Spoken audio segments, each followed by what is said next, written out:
10 শয্যা বিশিষ্ট kidney dialysis centre বাংলাদেশের প্রত্যন্ত গ্রামাঞ্চলে ছড়িয়ে দিতে যাচ্ছি। মাননীয় speaker, we realize and understand it is not their privilege. It is the basic and constitutional rights of the people to have the health service from the government.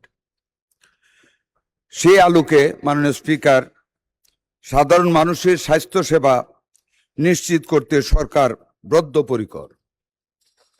Our government, under the leadership of our great leader, the Honorable Prime Minister Janab Tariq Rahman, we are going to establish health entrepreneurship to the larger extent to provide the health service and quality health service to the total population of the country. মাননীয় speaker, এখানে উল্লেখ করতে চাই, স্বাধীনতার মহান ঘোষক শহীদ রাষ্ট্রপতি জিয়াউর রহমান ক্ষমতায় এসে সর্বপ্রথম আফটার দ্য লিবারেশন এই দেশের হতদরিদ্র মানুষের স্বাস্থ্যসেবাকে নিশ্চিত করার লক্ষ্যে বাংলাদেশের প্রত্যেকটি উপজেলায় 30 শয্যা বিশিষ্ট হাসপাতাল স্থাপন করেন। তার দীর্ঘ সময় পর কোন সরকার এই জনগণের স্বাস্থ্যের দিকে আর দৃষ্টি গোচর করেনি, দৃষ্টি দেয়নি। সে আবার বাংলাদেশ জাতীয়তাবাদী দলের গঠিত সরকার,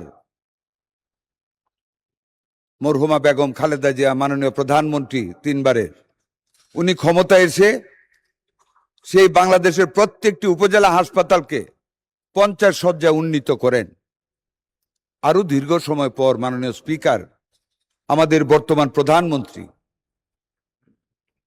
জনাব তারেক রহমান এই কিছুদিন আগে বাংলাদেশের প্রত্যেকটি উপজেলা 50 শয্যা বিশিষ্ট হাসপাতালকে 101 শয্যা বিশিষ্ট হাসপাতালে রূপান্তরিত করার ঘোষণা দিয়েছেন এবং আমরা স্বাস্থ্য মন্ত্রণালয়ের পক্ষ থেকে এরই মধ্যে পিপিপি তৈরি করা সহ সমস্ত কাজ আমরা এগিয়ে নিয়ে যাচ্ছি। মাননীয় স্পিকার, আশা করি at the end of the August we will go for the tender in the paper for all the hospitals to construct again.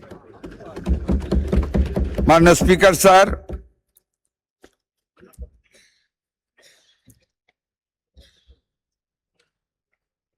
আমরা এই শুধু হাসপাতালগুলি করা নয়, মাননীয় সংসদ সদস্য অবশ্য উনি স্বীকার করে ফেলেছেন, যিনি আগেই শুনেছেন যে 50 101 হয়ে যাবে।